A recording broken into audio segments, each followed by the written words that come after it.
Ukrainian prisoner of war, Andrei Panchishin. No salary was planned to be paid. Why would a corpse need money?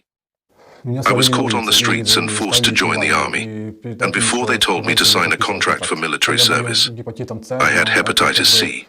But it's like they ignored it and sent me off to war anyway. After the enlistment office, they brought me to Zhytomyr for training for a month. We learned shooting, tactical training, medical training. We didn't get assault training. We just went shooting, target practice, and just learning how to shoot and hit targets. After training, they brought us to Alexeyevo-Dushovka. When we arrived, for about 4 or 5 days more, they prepared us there, saw what we could do, and we were given weapons. We had our weapons prepared, and in a couple of days, they sent us to our position. A lot of people didn't want to go and refused to do it. There was low morale. Those who refused, who didn't want to go to war, was threatened with prison. They are told that they will go to jail. In terms of casualties, there are a lot who were killed and wounded. For a whole hour when we went into positions, a lot of servicemen were wounded in that hour.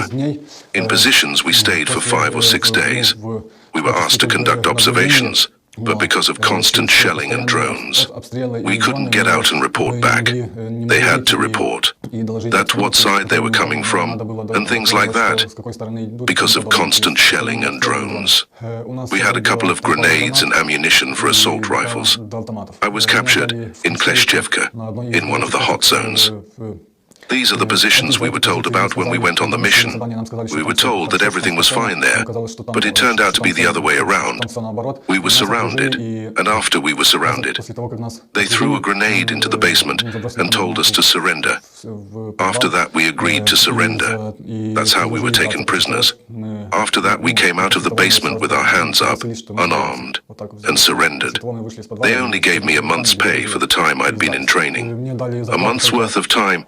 It was over 20,000. I haven't been paid yet for being at the position, and I don't know whether I would receive anything at all.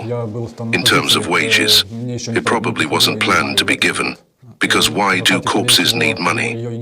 They say it's hard, very hard, because it's not a war for people, because they're just cannon fodder.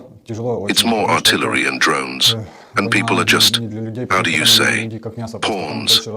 People there are just like cannon fodder. I don't think anyone wants this war. It's more likely to be America's war. That's the way I see it. And I am so fed up with everything. In the city I live, people want peace, even on Russia's terms, because there are already a lot of casualties, and people are tired of living all the time with war. To those who are planning to be mobilized, guys, don't go to this bloody war, because it doesn't help anything there. You'll just get killed, and that's it. There's nothing you can do.